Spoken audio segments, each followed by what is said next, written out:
Assalamualaikum warahmatullahi wabarakatuh. Alhamdulillah, salatu wassalamu ala rasulillah, la hawla wa la quwata illa billah, amma ba'du. Pemirsa, kita kembali lagi di pembacaan tafsir surat Yasin Hamami Zadah. Kita sampai di ayat ke-11. A'udzu billahi minasyaitonir rajim. Bismillahirrahmanirrahim. Innama tunziru man ittaba'a dzikra wa khashiya ar-rahmana bil ghaib. Fabashshirhu bimaghfiratin wa ajrin karim. Sesungguhnya engkau Muhammad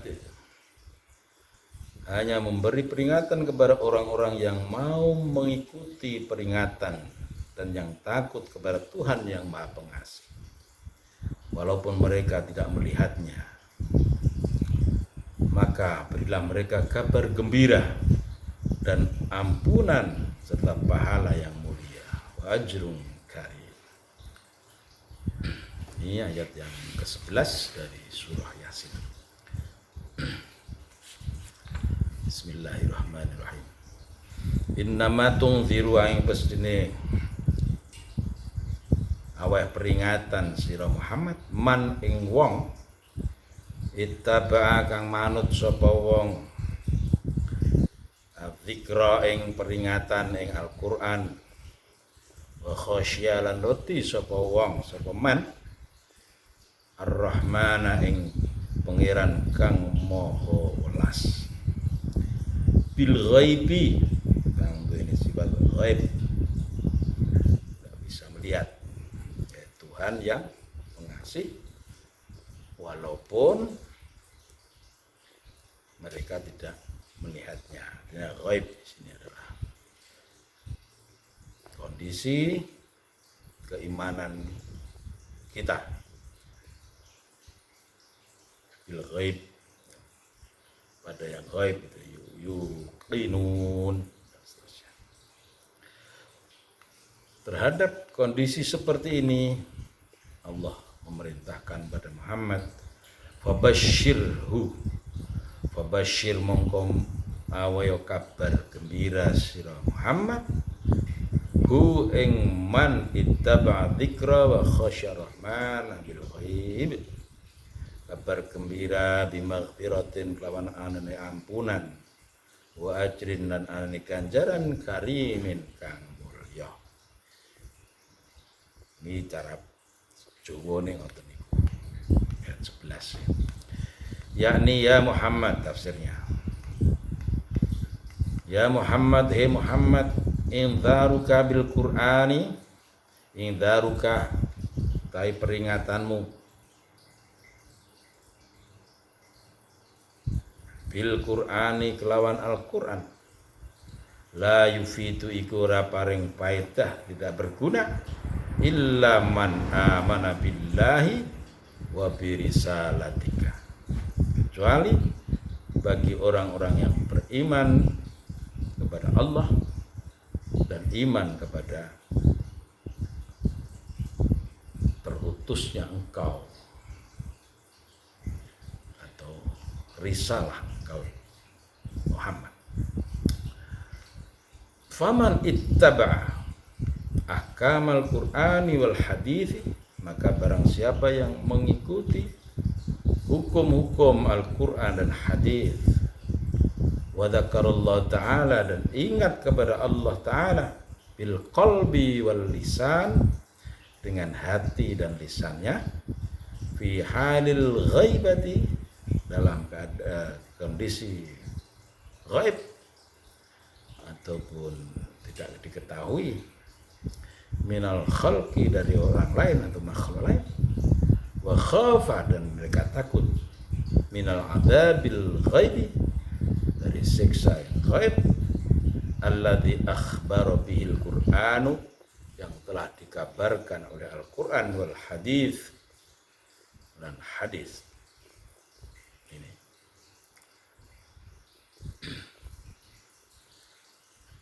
artinya inzar atau peringatan dengan Nabi itu akan diterima oleh orang-orang yang memang punya keimanan kepada Allah yang gaib dan kepada iman kepada risalah Muhammad sallallahu alaihi wasallam.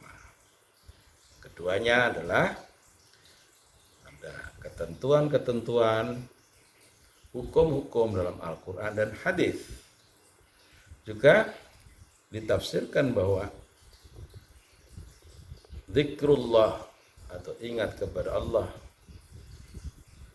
baik bil qalbi dengan hati atau bil lisani atau dengan lisan, ingat kepada Allah padahal Allah itu gaib, punya sifat gaib, itu adalah orang-orang yang menerima peringatan dari Kanjeng Nabi Muhammad sallallahu alaihi wasallam. Samping itu, zikir yang dia lakukan juga disertai khauf, takut pada siksa Allah. Siksa Allah dan gaib yang juga memiliki sifat gaib. Seperti itu. Jadi bagaimana bentuk siksa, bagaimana bentuk nikmat ketika itu, siksa kubur, nikmat kubur dan seterusnya, itu adalah sesuatu yang memang wajib kita imani. Sebagaimana yang ada di awal dari surah Al-Baqarah yang sering kita baca itu. Lanjut. Faman kanat fihi, faman mongko sapa wae kanat kang ana iku fihi tetep ing dalem wong, barang siapa yang di dalam dirinya hadis ausafu, ada sifat-sifat ini, ya Muhammad, siapapun yang di dalam dirinya ditemukan sifat-sifat ini, fabashir, maka berilah dia kabar gembira Muhammad. Apa isinya? Bi annallahu ta'ala, bahwa sesungguhnya Allah Ta'ala iku yaghfiru, mengampuni siapa Allah, jami'a dzunubihi, ing sekabehane dosa-dosane. Semua dosa-dosanya itu diampuni oleh Allah. Itu kabar gembira pertama. Wa yudkhiluhu, dan Allah akan memasukkan dia al jannata ing surga. Allah akan masukkan dia ke surga. Wa yu'tihi, dan Allah akan memberikan kepadanya thawaban ing ganjaran aziman yang besar. Wa yu'tihi thawaban aziman. Fi'il, fa'il, kemudian maf'ul awal, maf'ul tsani, dan sifat. Yu'tihi, yu'tihi fi'ilnya mudhari', fa'ilnya dhamir mustatir tatiru huwa, maf'ul awalnya dhamir juga hu, kemudian maf'ul thawaban, Allah akan memberikan kepada dia, berikan apa? Thawaban, ganjaran, aziman, ini sifat dari thawab, maka dibaca nasab, sifat mengikuti mausuf yang disifati. Itu tafsir ayat 11. Ini apa? Dan kita termasuk orang-orang yang mampu menerima peringatan dari Rasulullah Muhammad sallallahu alaihi wasallam. Inna nahnu nuhyil mauta, kemudian yang 12. Inna sak temene ingsun Allah iku nahnu ta ingsun iku nuhyi, bakal nguripake sapa ingsun al mauta ing barang kang mati.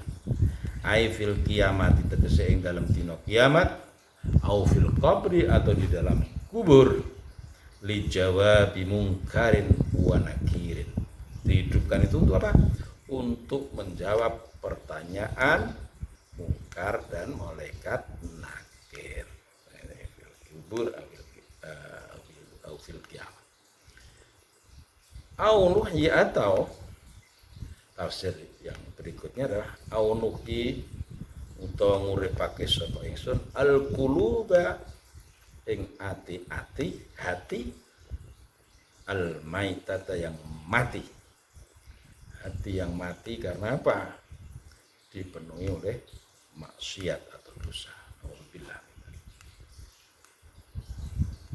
Dengan cara apa Allah menghidupkan hati yang mati? Bi'indzarika, dengan peringatan-peringatan yang dibawa oleh Nabi Muhammad sallallahu alaihi wasallam. Jadi hati yang keras digambarkan, hati yang mati. Cara menghidupkannya adalah dekati Quran, dekati hadis, perbanyak zikir. Sebagaimana tafsir di ayat ke-11. Wa naktubu ma qaddamu wa atharahum. Wa naktubu, dan kami mencatat ma apa-apa yang dia lakukan, qaddamu yang telah dia lakukan, telah mereka lakukan, wa atharahum, dan bekas-bekas atau asar-asar mereka. Ini hidupnya hati dengan jalan baca Quran, pelajari hadis, amalkan hadis, dan zikrullah. Ala bi dzikrillahi tatma'innul qulub. Hati jadi tenang, hati tenang. Tenang bukan tenang mati, tapi dia hidup dengan tenang. Wa naktubu ma qaddamu wa atharum ay na'muru. Kami Allah memerintahkan kiraman katibina, memerintahkan kepada malaikat kiram katibin bi ayyaktubu, untuk mencatat a'malahum, amal-amal mereka manusia, minal khairi wasyarr, baik berupa amal baik maupun amal buruk, semua dicatat oleh malaikat kiraman katibin itu atas perintah Allah. Wa qala ba'dul mufassirin al muradu bi atharihim, maksud dari kata atharihim dalam ayat wa naktubu ma qaddamu wa atharahum iku khutuwatuhum, langkah-langkah mereka ilal masjidi, ke masjid. Kama qala Ibnu Abbas radhiyallahu taala anhuma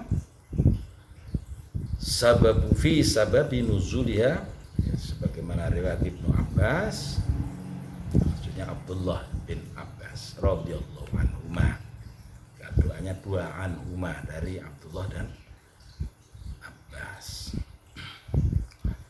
Fi sababi nuzuliha, dalam menerangkan sebab turun atau latar belakang turunnya ayat ini.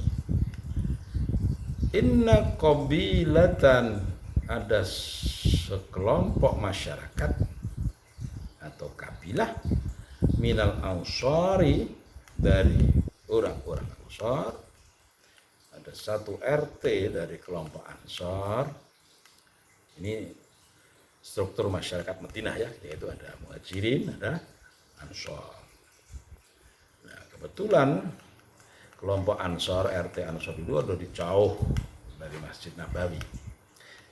Kan mereka syakau ilan Nabi alaihi salatu wassalam, mereka mengadu kepada Kanjeng Nabi. Apa yang mereka ada? Buddha manazilihim, jauhnya rumah-rumah mereka, ilal masjidi, menuju masjid. Ya Rasulullah, rumahku jauh, aku mau bangun masjid di dekat Masjidil Haram, Masjid Nabawi.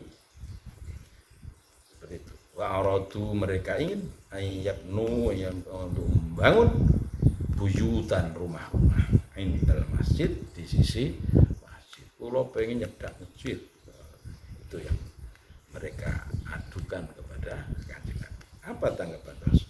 Kanjeng Nabi, Fa'anzalallahu ta'ala hadhil ayah. Maka Allah menurunkan ayat wa naktu ma qaddamu wa atharahum. Nih. Titik. Fa'ulima, maka diketahui saudara-saudara min hadza, dari riwayat ini, anna man ata ilal masjidi mimakanin ba'idin yakunu thawabu a'zoma mimman ata mimakanin qaribin. Bahwa orang yang mendatangi masjid dari tempat yang jauh itu pahalanya lebih besar dibanding orang yang mendatangi masjid dari tempat yang dekat. Gak ada yang harus muter untuk sampai ke masjid, untuk mengimbangi jauhnya orang-orang Ansor, kabilah Ansor yang rumahnya jauh. Yakunu sawabu, yakunu ini karena yakunu, dia punya isim dan khobar ya. Itu punya amal dari yakunu sawabu iku a'zoma, lebih besar. Ya, dibaca nasab. Terus kama ruwiya 'ani Nabi sallallahu alaihi wasallam, bagaimana hadis Nabi, ala ukhbirukum, apakah tidak aku beri kabar kalian, bima yamhullahu bil khotoya, sebab apa Allah menghapus dosa-dosa, wa turfa'u bihi darajat, dan Allah meninggikan, mengangkat derajat seseorang. Pertanyaan Nabi yang dijawab ya atau labbaik ya Rasulullah. Langsung dijawab Nabi, isbaghul wudu'i, yang pertama menyempurnakan wudu, anil makarih, adal makarih, menyempurnakan wudu ketika masa-masa atau musim yang tidak kau sukai, apakah pas dingin, pas ngantuk, pas kesusu, atau pas sibuk, tapi dia tetap isbaghul, menyempurnakan wudu. Artinya apa? Dia ambil yang sunnah-sunnah, dia menjaga fardu-fardunya atau rukun-rukunnya. Jadi sunnah wudu itu ada yang qoblal wudu, asna al wudu, ada ba'dal wudu. Di sunnahnya wudu itu ada yang dilakukan sebelum Anda melakukan wudu, seperti membasuh telapak tangan, membersihkan kotoran yang tentu bukan najis ya, najis wajib hilangkan dulu. Ada berkumur, madmadah, istinsyar, menyedot air ke hidung, mengeluarkan air hidung. Kalau istinsyar itu kita ambilnya pakai tangan kanan, istinsyar keluarnya pakai tangan kiri, seperti itu. Madmadah itu berkumur, bisa Anda substitusi dengan sikat gigi atau menggosok gigi. Tidak harus dengan sikat, ya. Gosok dengan tangan juga boleh. Kemudian ada sunnah di asna'il wudu, ketika kita sedang melaksanakan wudu. Contohnya adalah at-tatslits, membasuh anggota wudu 3 kali. Kemudian zikir ataupun banyak sekali di Ihya Ulumuddin ya, doa-doa di setiap basuhan.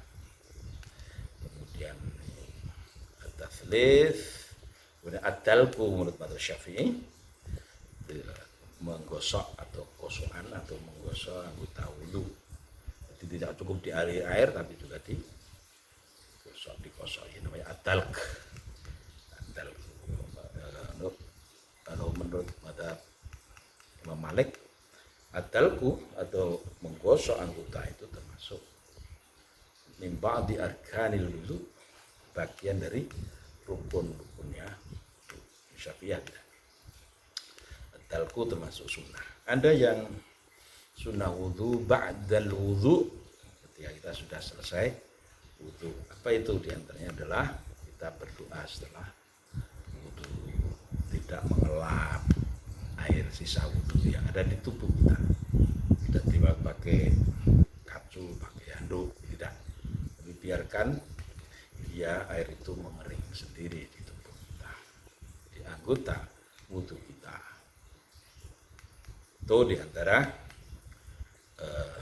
isbaghul wudu, menyempurnakan wudu itu dengan menjaga sunnah-sunnahnya dan menyempurnakan rukun-rukunnya. Dibahas secara sempurna, pastikan tidak ada hail penghalang dalam di anggota wudu ada lem, ada cat, ada yang menghalangi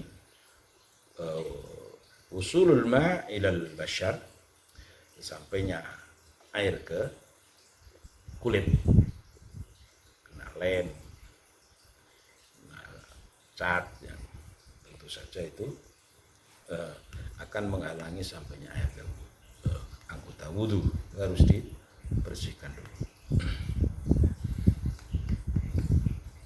Isbaghul wudu yang pertama. Kemudian wa kathratul khutuwati ilal masjid, penghapus dosa. Yang berikutnya adalah memperbanyak langkah kaki ke masjid. Yang ketiga adalah wantidharus sholati ba'da sholat, menanti salat setelah sholat, nanti waktu sholat berikutnya setelah sholat misalnya kita menanti datangnya isya setelah kita melaksanakan salat maghrib, diisi dengan qiraatul Quran, baca Quran deres maupun baca kalimah-kalimah thayyibah, melakukan zikir. Itu intidharus shalah ila shalat. Tentu kalau yang durasinya panjang ya kita menyesuaikan saja. Mungkin kan kita di tempat kerja melakukan intidharus shalatul asri ba'da sholatiz zuhri, kan habis waktu kerja kita di musola atau di masjid kantor, nggak mungkin. Lakukan ini dzarus sholah ba'da sholah itu dengan memperhatikan waktu yang wajib bagi kita untuk menunaikan kewajiban duniawi. Wa kama qala alaihi salatu wassalam, a'dhamun nasi ajrun bis sholati, orang atau manusia yang paling besar pahalanya dalam salat adalah ab'adu mamsyan ilal masjid, orang yang paling banyak dan paling jauh perjalanannya ke masjid. Waladhi yantadhiru sholat ba'da sholat, dan yang kedua adalah orang yang menanti waktu sholat berikutnya setelah sholat yang dia lakukan, hatta yusalliha ma'al imam, hingga dia salat kembali bersama imam. A'dhamu ajran minalladzi yusalli tsumma yanamu tsumma yusalli, lebih banyak pahalanya dibanding orang yang salat tsumma yanamu, kemudian tidur, tsumma yusalli, dia bangun lagi lalu salat. Itu berbeda. Wa ruwiya, dan diriwayatkan fi tafsiri atharahum, di dalam menafsirkan kata atharahum, yakni yang dimaksud adalah, yakni ngarep pakai saung pasir, ma hal-hal taraku yang ditinggalkan oleh manusia, min sunnatin hasanatin, dari perilaku atau tradisi hasanatin yang bagus, sholihatin dan baik, fa'umila biya ba'da mautihim, dan perilaku baik itu dilakukan orang lain setelah dia meninggal dunia. Kama ruya anin nabi alaihi salatu wassalam, sebagaimana diriwayatkan dalam hadis Nabi, man siapapun laki-laki maupun perempuan sanna yang merintis sunnatan sebuah rintisan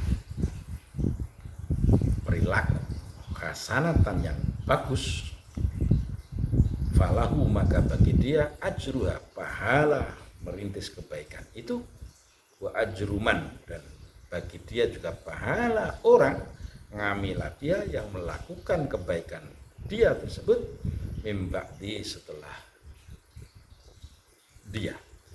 orang itu tiada, min ghairi ayyang kuso tanpa mengurangi sedikit pun min ujurihim dari pahala orang-orang yang melakukan perbuatan itu syai'un sama sekali. Tuh, siapa menebar kebaikan itu dilakukan oleh orang lain, maka dia mendapatkan pahala. Dia merintis menebar kebaikan itu dan juga mendapatkan pahala ketika perbuatan dia itu dilakukan oleh orang lain setelahnya, tanpa mengurangi pahala orang-orang. Investasi yang luar biasa ya. Investasi kebaikan. Dan sebaliknya, wa man sanna sunnatan sayyi'atan, siapa yang merintis meletakkan dasar-dasar sayyi'atan kejahatan, keburukan, kana alaihi wizruha, maka dia mendapatkan dosa. Wa wizru man amila biha min ba'di, dan dosa orang-orang yang melakukan kejahatan tersebut setelahnya, min ghairi ayang kuso min auzari bisyai'un, tanpa mengurangi dosa orang-orang yang melakukannya itu. Ini insyaallah ya perbedaannya seperti itu. Nandur kesainan, mundur kesainan, nandur keburukan, kejahatan, dia akan panen berlipat-lipat tergantung siapa dan berapa orang yang melakukan itu. Ketika baik dilakukan oleh orang banyak, dia akan mendapatkan kebaikan terus tanpa henti dan tanpa mengurangi pahala orang yang melakukan itu. Sebaliknya, naudzubillah, apabila kita merintis meletakkan dasar-dasar kemaksiatan, dasar-dasar kejahatan, ketika itu kita sudah berdosa. Dan apabila kejahatan yang dirintis oleh seorang itu dilakukan oleh orang lain, dosanya juga akan mengalir terus diterima oleh orang itu. Alhamdulillah, insyaallah. Makanya penutup ayat ini adalah wa kullu syai'in ahsaynahu fi imamin mubin. Hafaznahu, kami jaga, wa adadnahu, kami hitung, bayyanahu, kami jelaskan fil lauhil mahfuz, perbuatan-perbuatan kalian itu kami jaga, kami rawat, kami terangkan di lauhul mahfuz. Laisa syai'un makhfiyan an ilmi, tidak ada sedikit pun yang terlepas dari ilmu Allah Subhanahu wa taala. Man ya'mal mithqala dzarratin khairan yarah wa man ya'mal mithqala dzarratin syarran yarah. Kebaikan akan berbalas kebaikan dan itu akan kita terima di akhirat. Keburukan berbuah keburukan dan itu semua akan terlihat dalam catatan di lauhil mahfuz. Kita akan melihatnya ketika amal banyak, kita akan masuk ashabul yamin, menerima catatan amal dengan tangan kanan. Ketika seseorang keburukannya mendominasi catatan perbuatan dan amal, dia ashab shimal, mendapatkan catatan dari tangan kiri. Naudzubillah min dzalik. Mudah-mudahan kita semua terjaga oleh Allah untuk bisa mengembangkan dan merintis kebaikan, dan kebaikan itu dilakukan oleh orang-orang setelah kita. Dan pahalanya akan mengalir pada kita. Afu minkum wallahu wafiq ila aqwamit thoriq. Assalamualaikum warahmatullahi wabarakatuh.